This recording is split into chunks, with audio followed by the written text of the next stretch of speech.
ETF index mutual funds నేర్చుకుని stock మార్కెట్లో రాణించాలనుకుంటున్నారా? వెంటనే ఈ నెంబర్కి కాల్ చేయండి.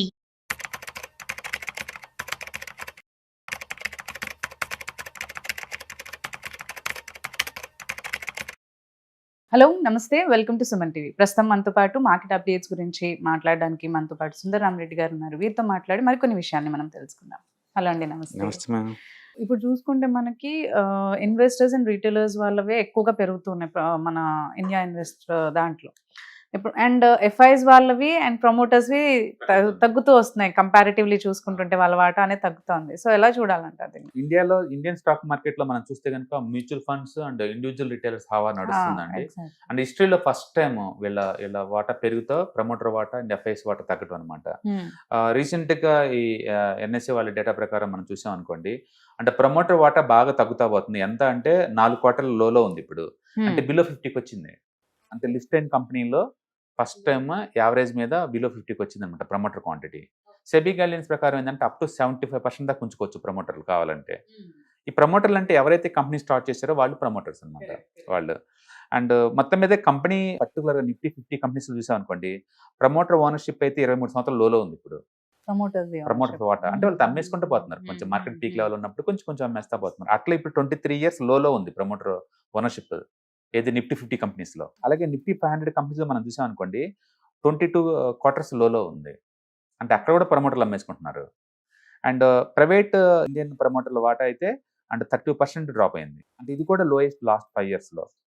And even FII foreign portfolio investors వాళ్ళ వాటా కూడా 13 years లోలో ఉంది. ఎఫ్ఐఎస్ వాళ్ళు కూడా వాళ్ళ వాటా ఇప్పుడు 13 years లోలో ఉంది. అంటే వాళ్ళు కూడా అమ్మేసుకుంటూ పోతున్నారు.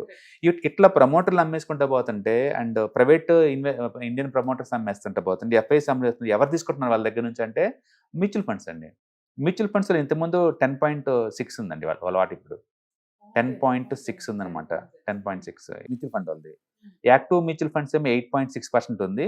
అంటే ప్యాసివ్ ఫండ్స్ కలిపి 1.9 కంబైన్ చేసాం అనుకోండి, లిటరలీ 11% ఉంది అచ్చం మ్యూచువల్ ఫండ్స్కి. హౌస్ హోల్డ్ మన రిటైలర్స్ అయితే ఇంతకుముందు 9 లక్షల కోట్లు ఉండేది. ఇప్పుడు కోవిడ్ దగ్గర నుంచి ఇప్పటి వరకు అయితే 60 లక్షల కోట్లు పెరిగింది ఇలా వాటా రిటైలర్స్. అంటే మొత్తానికి మ్యూచువల్ ఫండ్స్ రిటైలర్స్ వాటా ఎక్కువ కొంటున్నారు. And company owners and FIs overall గా చూసుకుంటే కనుక ఇండియాలో ఓకే ప్రైవేట్ ఇండియన్ ప్రమోటర్ల వాటా 32% అండి యావరేజ్ మీరు చూసుకుంటే మొత్తం కంపెనీలకు లిస్ట్ అయిన కంపెనీస్ మొత్తం చూసుకుంటే. గవర్నమెంట్ వాటా 10%. మీరు అన్నట్టు గవర్నమెంట్కి ఎందుకు ఉంది కంపెనీలో అని, ఎస్బీఐ ఉంది అనుకోండి, గవర్నమెంట్ కంపెనీ కదా, అందులో 50% ఉంది వాళ్ళకి. అట్లా కొన్ని గవర్నమెంట్ కంపెనీస్లో కొన్ని మామూలు అట్లా కలిపితే యావరేజ్ మీద వాళ్ళకి 10% వాటా ఉందన్నమాట అది. అలాగే ఫారిన్ ప్రమోటర్స్కి ఉంది 8%. మ్యూచువల్ ఫండ్స్కి 11%. అలాగే ఫారిన్ పోర్ట్ఫోలియో మేనేజర్స్కి ఉంది 17%. అండ్ బ్యాంకింగ్ అండ్ ఫినాన్స్ కంపెనీస్కి మొత్తం ఉంది 6%. ఇండివిజువల్ రిటైలర్స్కి ఉంది 10% వాటా, అదర్స్కి 6%. మొత్తం మీద 100% వాటా కనుక చూసుకుంటే కనుక ఇండియన్ ప్రమోటర్కి 32%, గవర్నమెంట్కి యావరేజ్ మీద 10%, అండ్ ఫారిన్ ప్రమోటర్స్కి 8%, మ్యూచువల్ ఫండ్స్కి 11% ఉంది. And first time mutual funds and retailers కలిపితే 21% వచ్చింది. That is bigger than the foreigns అనమాట. సో మొత్తానికైతే ప్రమోటర్లు అండ్ ఎఫ్ఐఎస్ బయటకు పోతా ఉన్నారు. మ్యూచువల్ ఫండ్స్ రిటైలర్స్ అందరూ మార్కెట్లోకి ఇన్వాల్వ్ అవుతా ఉన్నారు అనమాట. చూడాలి నెక్స్ట్ కపుల్ ఆఫ్ ఇయర్స్ తర్వాత మార్కెట్ ఎలా రెస్పాండ్ అవుతుందో. మొత్తానికి మార్కెట్ స్ట్రక్చర్స్ మారిపోతుంది. ఏది ఎఫెక్ట్ చేస్తున్నారంట అంటే ఎక్కువ సార్లు మన రిటైలర్స్ అందరు ఇన్నోసెన్స్ అనుకుంటారు కానీ బట్ ఇంతకుముందు అంత ఇన్నోసెన్స్ అయితే ఖచ్చితం కాదు. అంటే ప్రమోటర్ ఎక్కువ సార్లు అమ్ముకినంత మాత్రం బ్యాడ్ ఏం కాదండి. చాలా మంది అనుకుంటారు ప్రమోటర్కి ఇక స్టెబిలిటీ లేదు, ఇక కంపెనీ రన్ అవుతున్న భయంతో అమ్మేస్తున్నారు అని అనుకుంటారు కానీ అన్ని చోట్ల అది వర్కౌట్ అవ్వదు. కొన్నిసార్లు ఏంటంటే ప్రమోటర్ కూడా అమ్మేస్తున్నా సరే వాళ్ళు రకరకాల రీజన్స్ అమ్మి ఉండొచ్చు. ఈ కంపెనీ బాగా రన్ అవ్వదు అని అమ్ముతున్నాను అని మనం చెప్పలేము. మరి ఏ రీజన్ అయి ఉండొచ్చు? యాపిల్ వాళ్ళు 5% వాటాని మైక్రోసాఫ్ట్ అమ్మి డబ్బులు తీసుకున్నారు. ఒకప్పుడు అది బ్యాంక్రప్ట్ అయ్యేలాగుంటే, బట్ తర్వాత సర్వే అయిపోయింది. ఇప్పుడు Apple equivalent of almost Microsoft అంత అయింది కదా. అంటే మనీ ఇంక్రీజ్ చేసుకోవడానికి కూడా అమ్ముతుండొచ్చు అంటారు. వాళ్ళకి ఉన్న పర్సన్స్ రీసెంట్ గా మనం చూసాం అనుకోండి, విఐపి లగేజెస్ చూసారనుకోండి, ఆ ప్రమోటర్ యొక్క కిడ్స్ ఎవరికి ఇష్టం లేదు ఈ కంపెనీ రన్ చేయటం.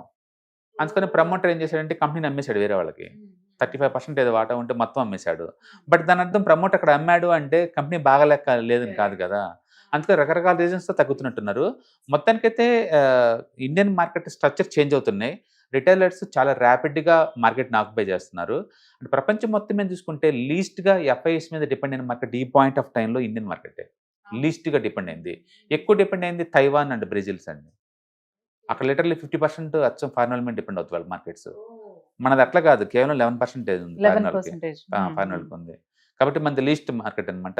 దానివల్ల ఏముందంటే మార్కెట్లో స్టెబిలిటీ వస్తుంది, వాలటిలిటీ టూ మచ్ ఉండదు. అంటే వాళ్ళు ఉన్నా లేకపోయినా భయం అనేది ఉండదు. లేకపోతే ఈ ట్రంప్ టారిఫ్ 50% వేస్తే మార్కెట్ 10% 5% సింగిల్ డే పడాల్సింది. ఒకవేళ వాళ్ళ 50% కాంట్రిబ్యూషన్ ఉంటే గ్యారంటీ పడేది. ఇప్పుడు రోజుకి 1% కానీ ఎక్కువ ఎందుకు డౌన్ అవ్వట్లేదు అంటే మార్కెట్ లో వాళ్ళ లేరు కాబట్టి మార్కెట్ లో స్టెబిలిటీ వస్తుంది, స్మూత్నెస్ వస్తుంది. అండ్ ఎర్నింగ్స్ కనుక పెరిగితే కంపెనీస్ కి మాత్రం ఇట్స్ టూ గుడ్ అనమాట. ఇప్పుడు ఇన్వెస్ట్ చేయాలి అనుకున్న వాళ్ళందరికీ కూడా ఇలాంటివి చాలా డౌట్స్ వస్తూ ఉంటాయి. బట్ వాళ్ళకి ఒక ప్రాపర్ గైడెన్స్ ఉంటే బెటర్ అనే ఉద్దేశంలో వెళ్తూ ఉంటారు. అలాంటి టైంలో ఒకవేళ మీతో కన్సర్న్ అయ్యి కొన్ని ఎక్కడ ఇన్వెస్ట్ చేస్తే బెటర్ అని వాళ్ళకి ఏమన్నా ఇవన్నీ డౌట్స్ అని క్లారిఫై చేసుకోవాలి అని అడ్వైజరీ లా కాదు, ఓన్లీ ట్రైనింగ్ పర్పస్ అయితే మాత్రం మనం ETFs, index funds and mutual fund program ని నెక్స్ట్ సిటీకి దగ్గరలో తీసుకెళ్తున్నాం అండి. ఇప్పటి వరకు అయితే ఓన్లీ ఆన్లైన్ వెబినార్స్ నడుస్తున్నవి. ఇక్కడ నుంచి అలా కాకుండా ఫేస్ టు ఫేస్ నేర్చుకోవడం, క్లాసులు ఎన్విరాన్మెంట్లో నేర్చుకోవడం కోసం వీఆర్ ప్లానింగ్ వైజాగ్ ఒకటి అండ్ తిరుపతి ఒకటి, విజయవాడ ఒకటి ప్లాన్ చేస్తున్నారు. సో October 11th అలా ప్లాన్ చేస్తున్నారు అనమాట. ఎవరికైనా ఇంట్రెస్ట్ ఉన్న పార్టిసిపెంట్స్ కింద స్క్రోల్ అవుతున్న నెంబర్కి కనుక పింగ్ ఇస్తే వాళ్ళు కన్ఫర్మ్ చేస్తారు ఎగ్జాక్ట్ డేట్స్. థ్యాంక్ యూ అండి. హాయ్, మార్కెట్స్ చాలా వాలటిలిటీ ఉన్నాయని భయపడుతున్నారా? మార్కెట్ ఆల్ టైమ్ హైలో ఉందని దూరంగా ఉండాలనుకుంటున్నారా? ఏది రైట్ టైం మార్కెట్లో ఎంటర్ అవడానికి, ఏది బెస్ట్ టైం మార్కెట్లోంచి బయటకు పోవడానికి తెలుసుకోవాలనుకుంటున్నారా? మార్కెట్లో mutual funds, ETFs, index funds ద్వారా మనీ మేక్ చేద్దాం అనుకున్నారా? ఇలాంటి మీ డౌట్స్ కి క్లారిఫికేషన్ కోసం ఈ webinar. ETFs, index funds and mutual funds కోర్సులో జాయిన్ అవ్వండి, మీ డౌట్స్ క్లారిఫికేషన్ చేసుకోండి.